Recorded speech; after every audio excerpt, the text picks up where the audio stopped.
This video and its content are the intellectual property of the Punjab Education Foundation. It is intended only for educational and professional training use. Any unauthorized copying, editing, or redistribution of this material is strictly prohibited. बिस्मिल्लाहिर्रहमानिर्रहीम। मुअज़्ज़िज़ असातिज़ा कराम और प्यारे बच्चों, मेरा नाम अब्दुल जब्बार शाहीन है। मैं आज आपको 5वीं जमात की साइंस की किताब का तीसरा चैप्टर पढ़ाने लगा हूँ। इस चैप्टर का उन्वान जो है, जिसको इंग्लिश में टाइटल कहते हैं, फ्लावर्स एंड सीड्स। प्यारे बच्चों और मुअज़्ज़िज़ असातिज़ा कराम, जैसा कि आपको पता है कि जो एक प्लांट होता है उसके डिफरेंट पार्ट्स होते हैं।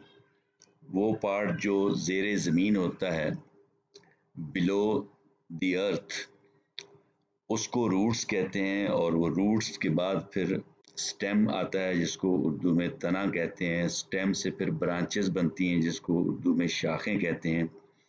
ब्रांचेस के बाद फिर ब्रांचेस के ऊपर लीव्स लगते हैं, पत्ते, और फिर फ्लावर्स लगते हैं।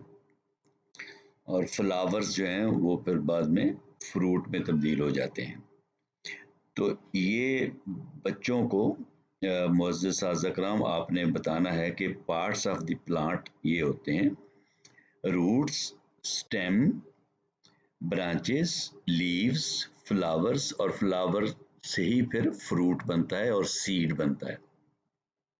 तो आज हम ये प्लांट का सबसे इम्पॉर्टेंट पार्ट है फ्लावर जो है, इसको हम पढ़ेंगे। आपको भी बहुत अट्रैक्ट करते हैं फ्लावर, जब आप देखते हैं फूल लगे हुए, किसी भी किस्म के फूल हों, वो रोज़ के फूल हों, गुलाब के फूल हों, या वो आम जो सीजनल फ्लावर्स होते हैं, ये चमेली का फूल है, ये पटोनिया का फूल है, लिली का फूल है, ठीक है। तो ये सारे मुख्तलिफ रंग के, कोई येलो कलर के, कोई रेड कलर के, कोई पिंक कलर के, कोई वाइट कलर के, तो मुख्तलिफ रंग के ये फ्लावर्स होते हैं। ये आपको बहुत अट्रैक्ट करते हैं, बड़े अच्छे लगते हैं। और कुछ फ्लावर्स ऐसे होते हैं जिनमें खुशबू होती है, फ्रेगरेंस होती है, और कुछ फ्लावर्स ऐसे होते हैं जिनमें खुशबू नहीं होती है। तो ये अच्छे लगने के अलावा इनका बहुत अहम काम भी होता है पौधे के अंदर। पौधे की नस्ल को आगे बढ़ाने में फ्लावर्स का ही काम होता है। अगर फ्लावर्स ना हो तो जिस नस्ल के पौधे के ऊपर ये फ्लावर्स होते हैं, वो नस्ल आगे बढ़ नहीं सकती। ये फ्लावर्स जो हैं, फूल हैं, यही उस पौधे की नस्ल को आगे बढ़ाने का ज़रिया होते हैं, क्योंकि इन फ्लावर्स में ही सीड बनता है। और वो सीड, जिसको आप बीज कहते हैं, वो फिर आगे आप काश्त करते हैं तो उससे नया प्लांट उगता है, नया पौधा उगता है। तो इसलिए ये सिर्फ आपकी आंखों को देखने के लिए खूबसूरत नहीं लगते, इनका बहुत अहम रोल है, बड़ा इम्पॉर्टेंट रोल है, बहुत अहम किरदार है पौधे की नस्ल को आगे कंटिन्यू करने में, जारी रखने में, ठीक है। तो हम सबसे पहले फ्लावर का स्ट्रक्चर पढ़ेंगे, जो आपका सबसे पहला टॉपिक है इस लेसन का, स्ट्रक्चर ऑफ फ्लावर। अगर आप फ्लावर को गौर से देखें तो आपने देखा होगा कि फ्लावर पौधे के साथ जो जुड़ा होता है, वो जिस चीज़ से पौधे के साथ जुड़ा होता है, जिस पार्ट से, उसको स्टाक कहते हैं, STAL के स्टाक, जिसको आप पंजाबी में या उर्दू में डंडी नहीं कह देते, डंडी या डुंडी, जिससे वो जुड़ा होता है पौधे की शाख के साथ। तो वो डंडी जो है, उसको इंग्लिश में स्टाक कहते हैं, STAL के स्टाक। एल यहाँ पे साइलेंट है, एल आपने नहीं बोलना। स्टाल्क इसको नहीं पढ़ना, जैसे वाक में WAL के वाक, वाल्क नहीं पढ़ते आप, ठीक है। इसी तरह टाक में TAL के टाक, टाल्क नहीं पढ़ते, ठीक है।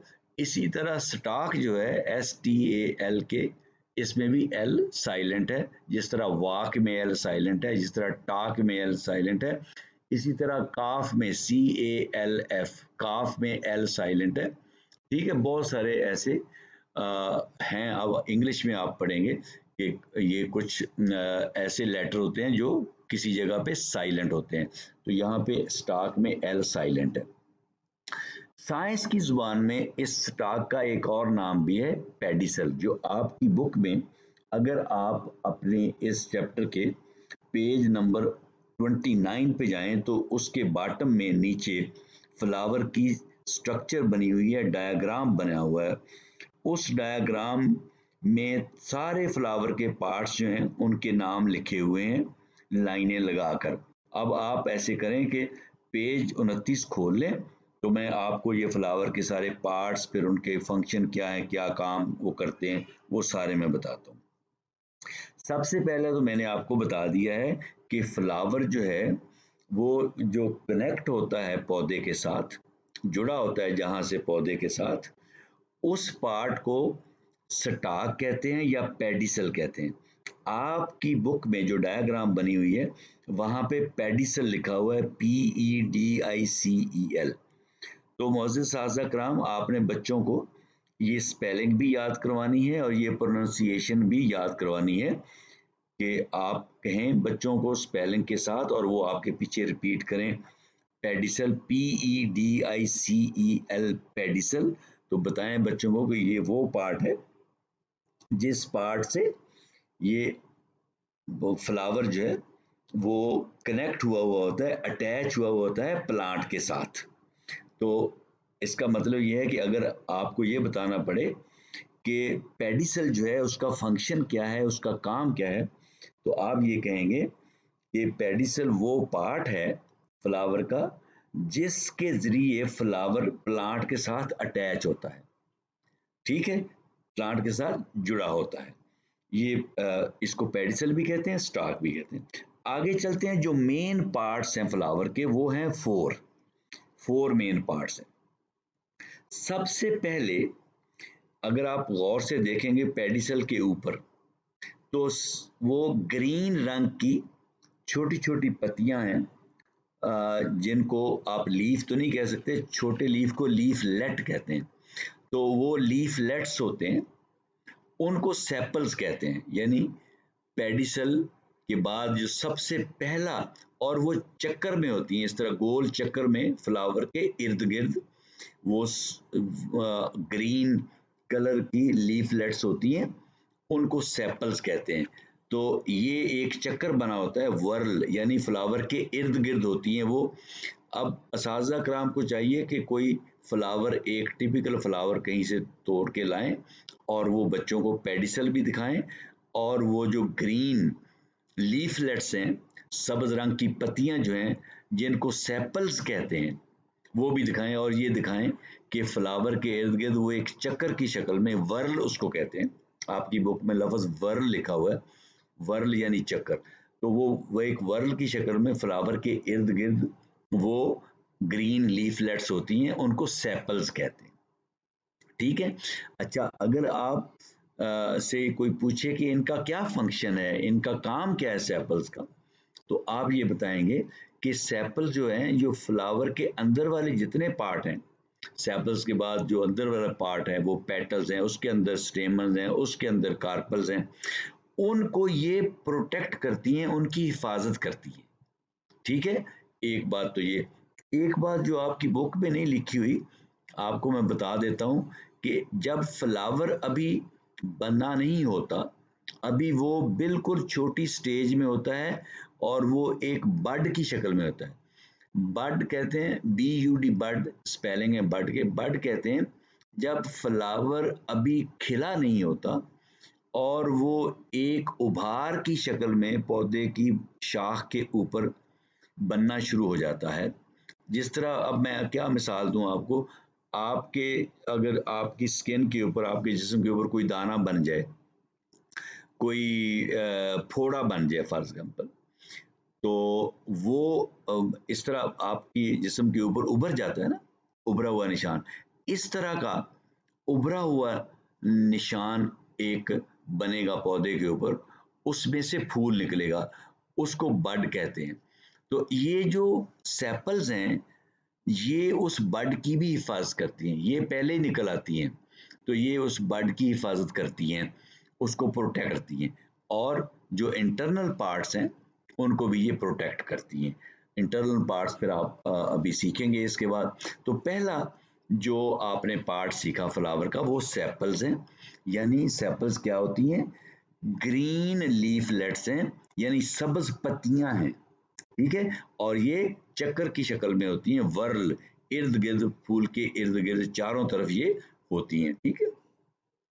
अच्छा, अगर कोई आपसे पूछे कि इनकी तादाद कितनी होती है तो ये याद रखें ये फिक्स नहीं होती, ये 4 भी होती हैं पत्तियां, ये 5 भी होती हैं, और अगर इससे ज्यादा होंगी तो फिर ये इनका मल्टीपल होंगी, यानी अगर 4 नहीं होंगी तो फिर 8 होंगी, और 5 नहीं होंगी तो फिर 10 होंगी, या यानी इनका डबल होंगी, या तो 4 होंगी या 5 होंगी या फिर इनका डबल होंगी, 8 होंगी या 10 होंगी, ठीक है।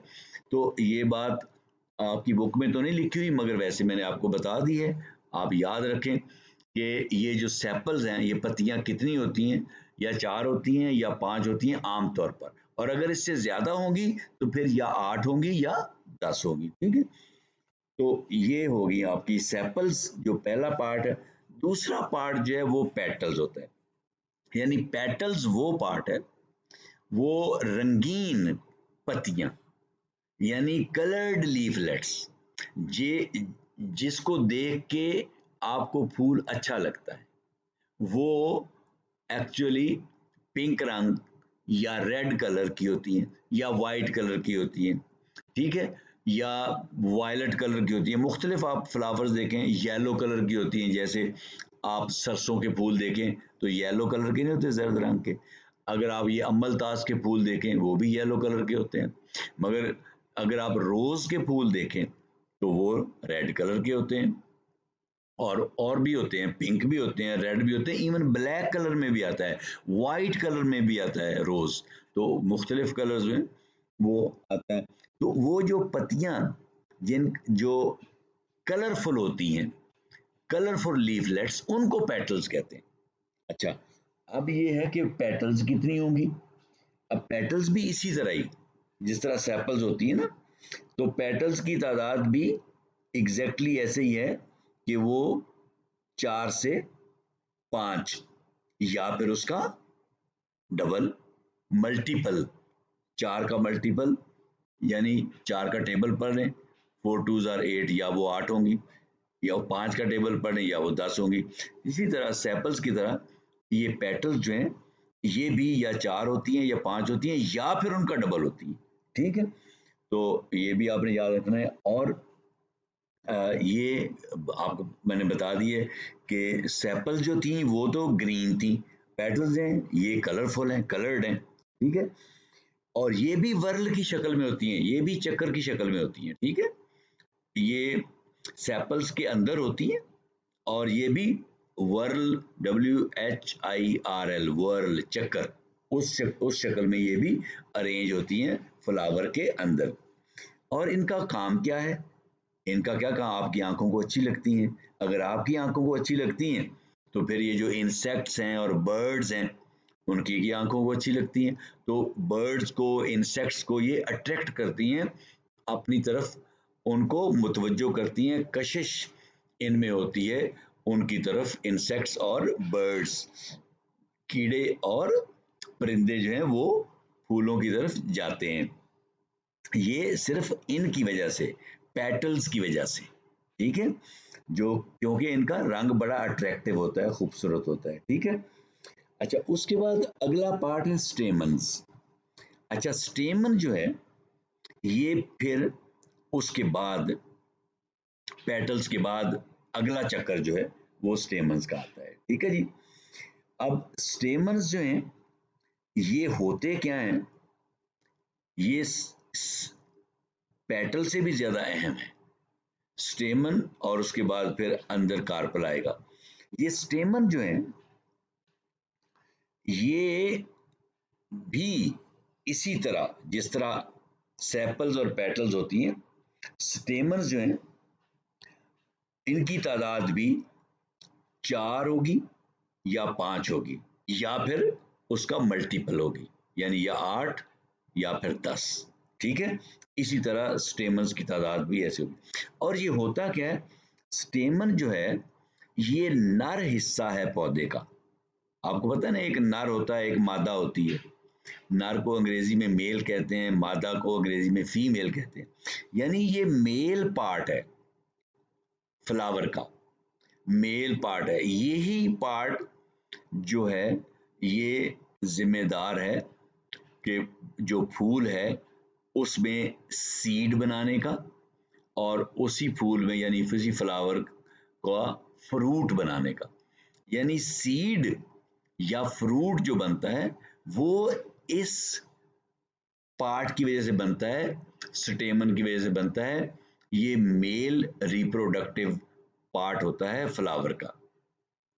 अच्छा, इसके जो स्टेमन है, अगर आप फ्लावर गौर से देखेंगे तो इसके आगे 2 पार्ट होते हैं। जो 2, अगर आप इसको गौर से देखें तो आपको वो स्टेमन जो है उसकी एक, जिस तरह स्टाक मैंने बताया था ना, आपने देखा फ्लावर का स्टाक या पेडिसल, डंडी जिसको कहते हैं, तो ये स्टेमन जो है इसमें भी एक डंडी होती है और एक उस डंडी के ऊपर बिल्कुल जिस तरह एक छोटा सा सरसों का दाना होता है ना, इस तरह का एक स्ट्रक्चर उस डंडी के ऊपर लगा होता है। ठीक है, वो जो डंडी होती है ना स्टेमन की, उसको कहते हैं फिलामेंट। क्या कहते हैं? फिलामेंट। और जो उसके ऊपर वो जो मैंने दाना सा कहा है उसको कहते हैं एंथर, ANTHER, एंथर। ठीक है, तो स्टेमन के 2 पार्ट हो गए, एक फिलामेंट और दूसरा एंथर। फिलामेंट जो है वो एंथर को उसने उठाया हुआ होता है अपने सर के ऊपर, यानी फिलामेंट के ऊपर वो एंथर पड़ा होता है। अब आप गौर से अपने वो साथ साथ जो डायग्राम है उसको देखते जाएं, आपको फिलामेंट नजर आएगा, उसके ऊपर वो या राउंड शक्ल का एंथर होता है या अंडे की शक्ल का, ओवल, OVAL, ओवल, अंडे की शक्ल का होता है। ठीक है, या राउंड होगा या ओवल शक्ल का वो होगा एंथर जो होगा। और जो फिलामेंट है वो उसको होल्ड करता है, उसको सपोर्ट देता है, उसको अपने ऊपर उठा कर रखता है। ये फिलामेंट का काम है। और एंथर का क्या काम है? एंथर असल में मेल रिप्रोडक्टिव पार्ट है, जो बाद में फिर मैं आपको बताता हूँ, जब मैं फीमेल पार्ट समझाऊंगा तो फिर मैं बताऊंगा कि ये किस तरीके से काम करता है। ठीक है, तो इसके बाद अगला जो पार्ट है वो है कार्पल। ठीक है, अच्छा, कार्पल जो है ये सबसे अंदर होता है और ये फीमेल रिप्रोडक्टिव पार्ट है। जो स्टेमन था वो मेल रिप्रोडक्टिव पार्ट था, ये कार्पल जो है ये फीमेल रिप्रोडक्टिव पार्ट है, यानी ये मादा है। जो फ्लावर है उसका, उसकी ये मादा है। स्टेमन जो था वो फ्लावर का नर है, यानी वो मेल पार्ट है, और ये जो है ये फीमेल पार्ट है, यानी ये मादा है। अच्छा, अब ये जो कार्पल है इसके फिर 3 पार्ट होते हैं। स्टेमन के तो 2 थे, एक एंथर और एक फिलामेंट, मगर जो कार्पल है, जो फीमेल पार्ट है, जो स्टेमन के बाद सेंटर में, फ्लावर के बिल्कुल सेंटर में होता है, इसके 3 पार्ट होते हैं।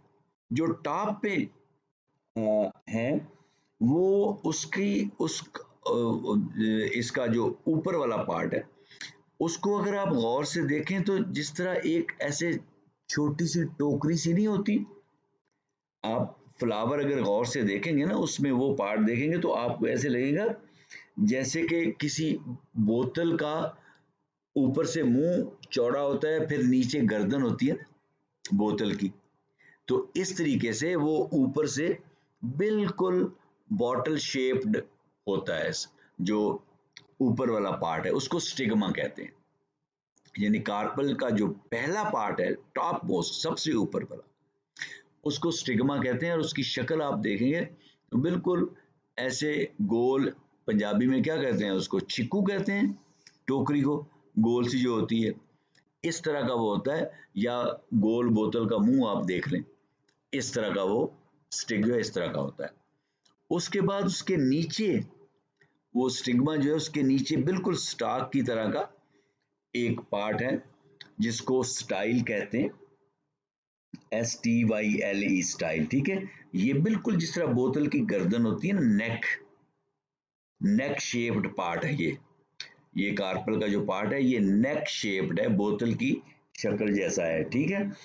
और ये स्टिग्मा के नीचे होता है बिल्कुल। और ये एक ट्यूब है, ये जिस तरह बोतल की गर्दन भी तो एक ट्यूब की तरह होती है ना, तो ये स्टाइल जो है, सेकंड पार्ट जो है स्टिग्मा के बाद, ये भी एक ट्यूब है, ठीक है। और बिल्कुल उसकी गर्दन की तरह आती है। फिर नीचे से आपको पता है बोतल चौड़ी हो जाती है। और वो तीसरा पार्ट है कार्पल का, उसको ओवरी कहते हैं। और वो बिल्कुल जैसे अंडे की शक्ल नहीं होती, अंडे की शक्ल, अंडा गोल तो नहीं होता ना बिल्कुल, उसकी शक्ल की होती है ओवरी जो है। वो तीसरा पार्ट है कार्पल का। तो कार्पल के 3 पार्ट हो गए। बिल्कुल सबसे ऊपर वाला पार्ट जो है उसको स्टिग्मा कहते हैं, उससे नीचे जो है वो स्टाइल है, और सबसे नीचे जो है वो ओवरी है, ठीक है। और ओवरी के अंदर, ओवरी जो है वो बिल्कुल एग शेप्ड होती है, अंडा नुमा होती है। और ओवरी के अंदर ओव्यूल होते हैं। ओव्यूल जो होते हैं वो ओवरी के अंदर, उनसे सीड बनता है, उनसे बीज बनता है, जो ओवरी के अंदर ओव्यूल होते हैं, ठीक है। अच्छा, अब दो तीन चीजें इसमें मैं आपको बता दूं। देखें, अब आपने मोअज़्ज़ज़ साज़ा कराम बच्चों को इस तरीके से समझाएं। एक लफ्ज होता है ओवम, OVUM, ओवम। ओवम अंडे को कहते हैं। किसको कहते हैं? एग को कहते हैं। इसकी जो जमा होती है ना ओवम की, प्लूरल, वो होती है ओवा, OVA, ओवा।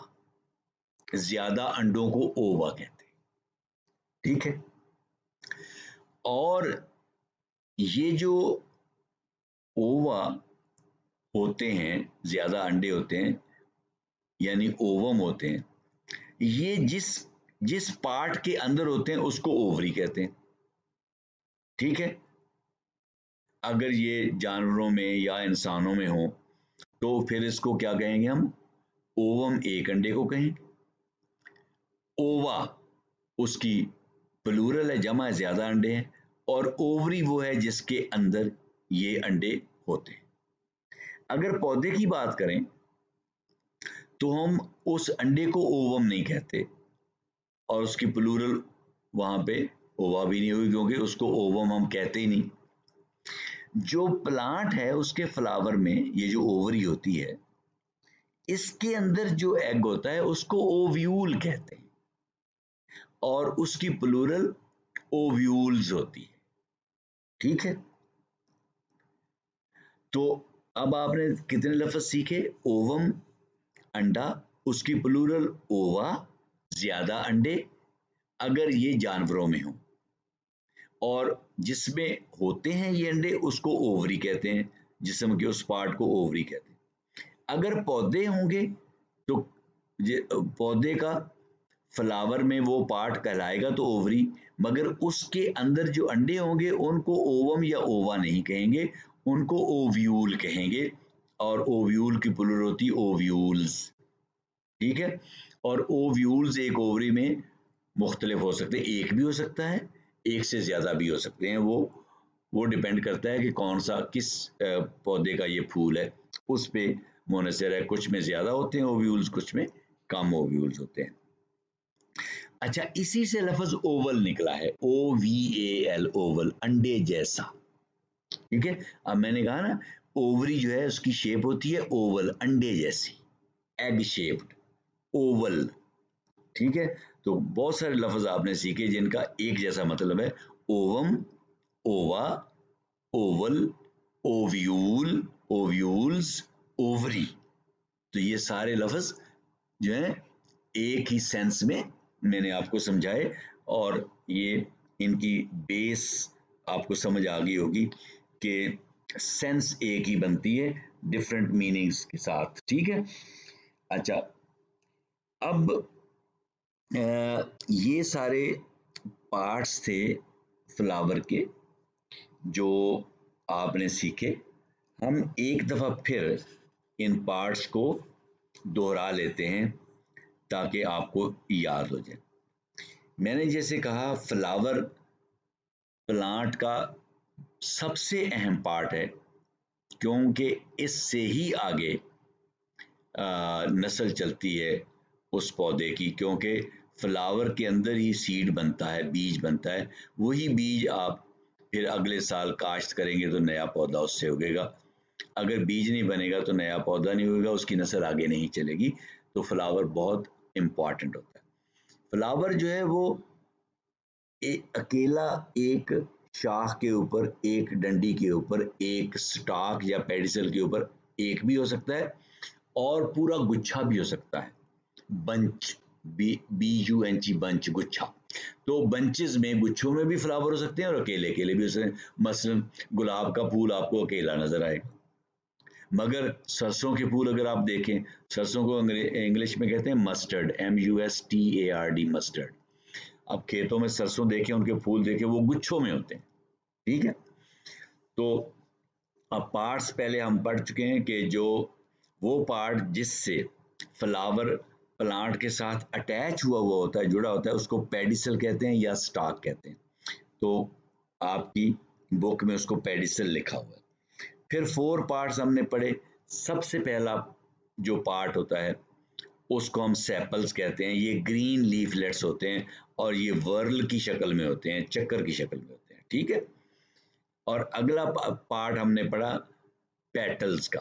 पेटल्स कलर्ड लीफलेट्स होते हैं, रंगदार होते हैं, और ये भी वर्ल की शक्ल में होते हैं। ठीक है, इनके फंक्शंस मैं बता चुका हूँ, आप बार बार जब ऑडियो सुनेंगे तो फंक्शंस आप देख लेंगे। फिर उसके बाद इसके अंदर फिर एक तीसरा पार्ट आता है जिनको स्टेमन्स कहते हैं, जो मेल रिप्रोडक्टिव पार्ट है, नर पार्ट है फ्लावर का, वो स्टेमन है। और उसके हमने कहा आगे फिर 2 पार्ट होते हैं एक स्टेमन के।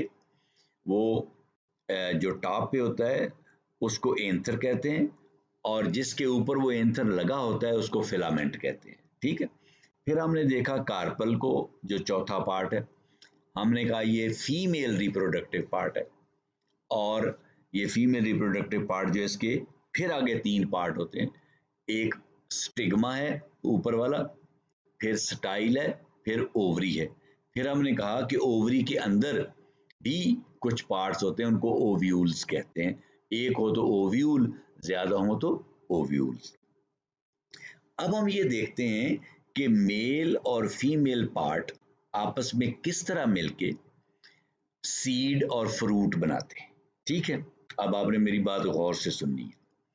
जो एंथर है, जब फ्लावर मैच्योर हो जाता है, पक जाता है, फ्लावर जवान हो जाता है, तो एंथर जो है उसके अंदर से पोलन्स निकलते हैं। उनको पोलन्स भी कहते हैं, पोलन ग्रेन्स भी कहते हैं। पोलन ग्रेन्स या पोलन्स निकलते हैं। वो जब खुलता है एंथर, तो वो पोलन्स निकलते हैं। अब आप कहेंगे पोलन्स कितने होते हैं? भाई पोलन्स थाउजेंड्स में होते हैं, हजारों में होते हैं पोलन्स एक एंथर के अंदर। वो पोलन्स निकलते हैं। वो पोलन जब निकलते हैं तो वो पोलन निकलकर एंथर से जो कार्पल का स्टिग्मा है उसके ऊपर गिरते हैं। उसके ऊपर वो या तो हवा उड़ा के उनको एंथर से पोलन को हवा लेके स्टिग्मा के ऊपर आ जाती है, वहां पे वो आ गिरते हैं। या जो इंसेक्ट्स और बर्ड्स उस फूल के ऊपर बैठते हैं, वो उनके साथ पोलन चिमट जाते हैं, और वो इंसेक्ट और बर्ड जब स्टिग्मा के ऊपर आता है, कार्पल के ऊपर, तो वही पोलन जो उसको इंसेक्ट को चिमट गया था, स्टिक कर गया था, वो आके फिर जब वो इंसेक्ट कार्पल पे आएगा, स्टिग्मा पे आएगा, तो वो पोलन वहां पे उसके जिस्म से उतरकर स्टिग्मा के ऊपर लग जाएगा। ठीक है, तो इस तरह वो पोलन है वो स्टिग्मा के ऊपर आ गया। अब जब पोलन स्टिग्मा के ऊपर आ गया तो वहां पे उसने जर्मिनेट करना शुरू कर दिया, यानी उगना शुरू कर दिया। अब आप देखेंगे कि ये क्या चीज है। पोलन वहां पे उगता है, वो क्या करता है कि उसकी पोलन की एक ट्यूब बनती है। जब वो उगता है तो ट्यूब बनती है। वो ट्यूब कहाँ जाती है, वो जो स्टिग्मा के नीचे स्टाइल है, मैंने कहा था ना वो गर्दन है, वो ट्यूब है, तो ये पोलन की ट्यूब उस स्टाइल के अंदर ट्रेवल करती है, चलती है, नीचे जाती है, स्टाइल के अंदर अंदर वो बढ़ती जाती है, वो पोलन की ट्यूब, और वो ओवरी तक पहुंच जाती है, और फिर वो ओव्यूल को जाके टच करती है। फिर जब वो ओव्यूल को टच करती है तो वो पोलन का जो सेल होता है वो ओव्यूल में चला जाता है और ओव्यूल के साथ मिलता है, फिर वहां पे सीड बनता है और फिर वो फ्रूट बनता है। ठीक है, अब आप देखें कि कुछ तो ऐसे हैं जिनमें एक ही सीड होता है। मसलन आप मैंगो खाते हैं, आम खाते हैं, उसके अंदर जो स्टोन होता है, इंग्लिश में स्टोन कहते हैं, उर्दू में गुठली कहते हैं, और पंजाबी में गिटक आप कहते हैं उसको। वो एक ही होती है ना, एक गिटक है ना, एक गुठली है ना, एक स्टोन है ना। इसका मतलब ये है कि आम का जो फ्लावर है उसका जो कार्पल है वो एक ही होता है, एक ही ओवरी है, और उसके अंदर एक ही ओव्यूल है, इसलिए एक ही सीड बनेगा, एक गुठली बनेगी। ठीक है, मगर अब आप जरा तरबूज पे आ जाए। आपने खाया है वाटरमेलन, जिसको उर्दू में तरबूज कहते हैं और पंजाबी में क्या कहते हैं, हदवाना या क्या कहते हैं, मुख्तलिफ नाम है पंजाबी में। ठीक है, अब वो तरबूज जो है आपने खाया तो आप देखें सीड सैकड़ों में होते हैं, सीड उसके अंदर बेशुमार सीड होते हैं। इसका मतलब ये है कि जो वाटरमेलन तरबूज का जो फ्लावर है, तरबूज के फ्लावर की ओवरी में बेशुमार ओव्यूल होते हैं, क्योंकि बहुत सारे बीज हैं। वाटरमेलन तरबूज खाएं तो कितने बीज निकले, इसका मतलब उसकी ओवरी में बहुत सारे ओव्यूल्स होते हैं, इसीलिए बहुत सारे बीज बनते हैं। तो यही मैंने बताया था आपको कि ओव्यूल्स की तादाद मुख्तलिफ होती है, एक भी हो सकता है और बहुत सारे भी हो सकते हैं। ठीक है, वो उसका इन्हिसार इस चीज पे है कि ये कौन सा पौधा है। ठीक है, तो ये हमने आज सीखा फ्लावर का स्ट्रक्चर, उसके पार्ट्स, और वो जो फ्लावर के पार्ट्स हैं उनके आगे क्या क्या फंक्शन है, क्या क्या उनके काम है। ठीक है, तो ये तो बच्चों और प्यारे असातिज़ा आपने सीख लिया कि फ्लावर का स्ट्रक्चर क्या है, उसके पार्ट्स क्या हैं और उनके फंक्शंस क्या हैं। आपके लेवल के 5वीं जमात के लेवल पे जितना बनता था उतना मैंने आपको सिखा दिया है। अब अगर इसका टेस्ट लेना हो तो मैं इसका एक टेस्ट बना देता हूँ, जो असातिज़ा कराम बच्चों से लेंगे, पहले उनको सिखाएंगे, ये अच्छे तरीके से याद करवाएंगे, फ्लावर दिखाएंगे, प्रैक्टिकली फ्लावर लेके आएंगे, उसमें सारे पार्ट्स दिखाएंगे, अच्छे तरीके से बच्चों को स्पेलिंग के साथ हर चीज़ के स्पेलिंग, फ्लावर के भी स्पेलिंग बताएंगे, स्ट्रक्चर के भी स्पेलिंग बताएंगे, और फिर फ्लावर के जो पार्ट्स हैं उनके भी स्पेलिंग बताएंगे, पेडिसल के, ओव्यूल के, सेपल के, पेटल के, स्टेमन के, फिलामेंट, एंथर, कार्पल, फिर स्टिग्मा, स्टाइल, ओवरी, ओव्यूल, ये सब स्पेलिंग आप बच्चों को याद करवाएंगे, और उसके बाद फिर आप बच्चों का टेस्ट लेंगे।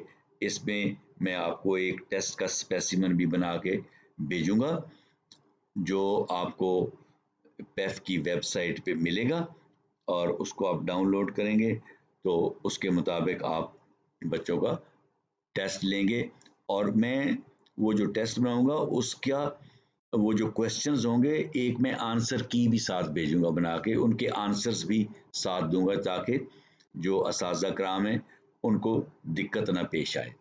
ठीक है, तो आज के लेक्चर को मैं यहीं पे ख़त्म करता हूँ। अपना बहुत सारा ख्याल रखिएगा और इस सबक को अच्छी तरह याद कीजिएगा। अगला सबक जो है इसके बाद इस चैप्टर का वो है पोलिनेशन। ये पोलिनेशन क्या होती है वो फिर मैं अगले लेक्चर में आपको समझाऊंगा। अल्लाह आपका हामी और नासिर हो। अल्लाह हाफिज़।